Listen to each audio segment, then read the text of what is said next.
आखिर कब तक हमारी बच्चियां लव जिहाद के शिकार होती रहेंगी और उसके बाद हम लोगों के पास रोते गिड़गिड़ाते रहेंगे कि हमारी बच्ची को बचा लो। ध्यान से सुनिए काजल हिंदुस्तानी जी का ये वीडियो, समझिए और अपने बच्चों को इस षड्यंत्र में फंसने से बचाइए। आप इनके साथ चाहे कितना ही अच्छा कर लो, सांप को दूध पिलाओगे सांप डसेगा, क्योंकि इसका स्वभाव है डसना। तो ये इनको आप जूते की नोक पे रखो। आपको लगता है कि आप इनसे यारी दोस्ती कर लोगे या अपना भाई और यार बना दोगे, हिंदू मुस्लिम भाई भाई या गंगा जमुनी तहजीब, भूल जाओ। लड़कियां तुम्हारी सूटकेस में आती है, अपनी लड़कियों को थोड़ा सिखाओ। तुम लोग लव जिहाद में फंसती है और बाद में टुकड़े होके सूटकेस में आती है और फिर आते हो रोने के लिए हमारे पास कि हमें बचाओ, हमारी लड़की की मदद करो। पहले से ऐसे संस्कार क्यों नहीं देते? मजाल हो जाए। मेरी एक एडॉप्ट करी हुई बेटी है, मेरे 2 अपने बेटे जिसको मैंने जन्म दिया है। मजाल अगर ये किसी और धर्म के लड़के या लड़की की और के बारे में सोचे, मैं काट के रख दूं उनको।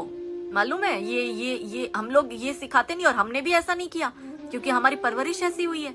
हमें बचपन से सिखाया है अपने धर्म का सम्मान करना।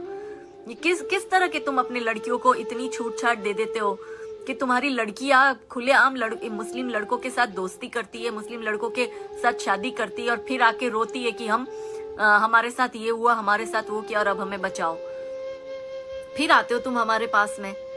मतलब तुम्हें जरा भी अनुमान है कि तुम क्या कर रहे हो? तुम किस और लेके जा रहे हो हमारे भविष्य को? तुम्हारी आजादी क्या आजादी की बात करते हो? मुसलमानों में क्या आजादी है?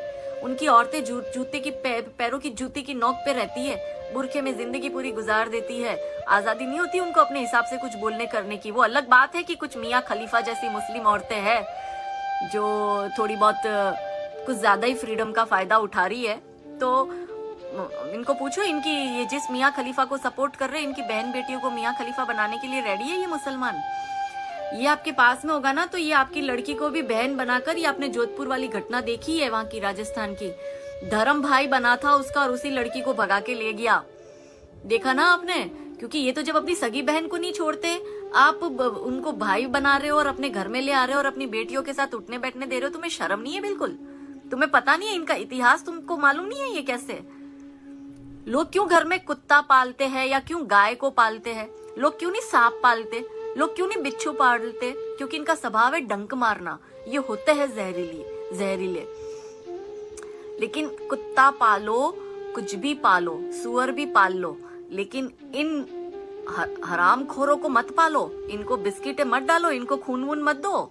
ये आपके कभी सगे नहीं हुए, कभी सगे नहीं होंगे। आपके और मेरे जैसे लोग आके क्या करेंगे? सोशल मीडिया पे आके बोल लेंगे, 2-4 ट्वीट कर देंगे, 4 दिन में रिंकू शर्मा को सब भूल जाएंगे। कुछ दिन बाद और एक कोई शर्मा या सक्सेना आ जाएगा। क्या करोगे फिर? और कब तक करोगे ये तुम लोग? मतलब मैं कितना आके जगाऊं? मेरा भी कल को मर्डर हो जाएगा, कमलेश तिवारी का हुआ वैसा हमारा भी हो जाएगा। टारगेट किलिंग ये लोग कर रहे हैं। फिर आगे क्या? उसके आगे क्या? तो जब तक हिंदू नहीं जागेगा ना, ये होता रहेगा। जब तक हिंदू लालच की आड़ में ये सब करता रहेगा, उसके साथ ये होता रहेगा। हमारी जो ये हालत हुई है ना, इसका जिम्मेदार ये नहीं है। तुम बेकार में मुसलमानों को गाली देते हो, तुम जिम्मेदार खुद हो, क्योंकि ये तुम्हारा करा हुआ। तुम अपने ही पैरों पे कुल्हाड़ी मार रहे हो और तुम किसी और को दोष दे रहे हो। उसका तो काम ही है कि वो सब जगह गजवाए हिंद करे, लेकिन तुम क्या कर रहे हो? वो तो अपना उसका टारगेट सेट है, उसका विजन क्लियर है कि उसको अगले 20, 25, 30 सालों में इसको गजवाए हिंद कर देना है या मेजोरिटी को दबाकर माइनॉरिटी वाले अपनी जनसंख्या बढ़ाकर हमें दबा देंगे। इनका बहुत क्लियर है। क्लियर तो तुम नहीं हो, ये पंचर छाप है। लेकिन इनका दिमाग देखो, इन्होंने 30 साल बाद की सोच रखी है कि इनको पता है इनको क्या करना है। लेकिन तुम मूर्ख इंजीनियर, डॉक्टर कुछ भी बन जाओ, लेकिन तुम्हें पता नहीं है कि तुम्हारा भविष्य क्या है। तुम्हारे पास कोई प्लानिंग नहीं है। हमारे मंदिर में कोई भी पंडित को आपने कभी देखा कि हमें ऐसी शिक्षा दे के गैर हिंदुओं के साथ ये व्यवहार करो या वो व्यवहार करो या इन्हें मार दो? हमारा तो पंडित भी ये बोलता है कि सब धर्म बराबर है, सारे भगवान एक है। और इनका इस्लाम क्या कहता है? इनके घर में छोटे छोटे बच्चे 5 टाइम की नमाज करते हैं। हमारा बच्चा मंदिर जाता है क्या? कोई भेजते हो तुम अपने बच्चों को? आजकल घर की औरतें किटी टाइम मिलता है किटी पार्टियां करती है, पर वो अपने बच्चों को संस्कार नहीं देगी।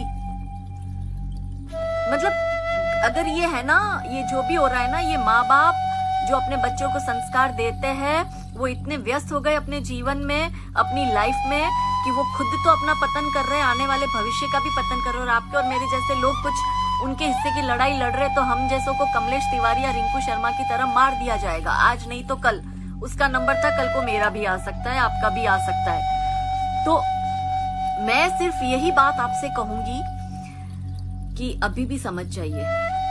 आप लोग अभी भी नहीं समझेंगे ना, तो फिर साक्षात भगवान भी हमें नहीं बचा सकता। जय हिंद।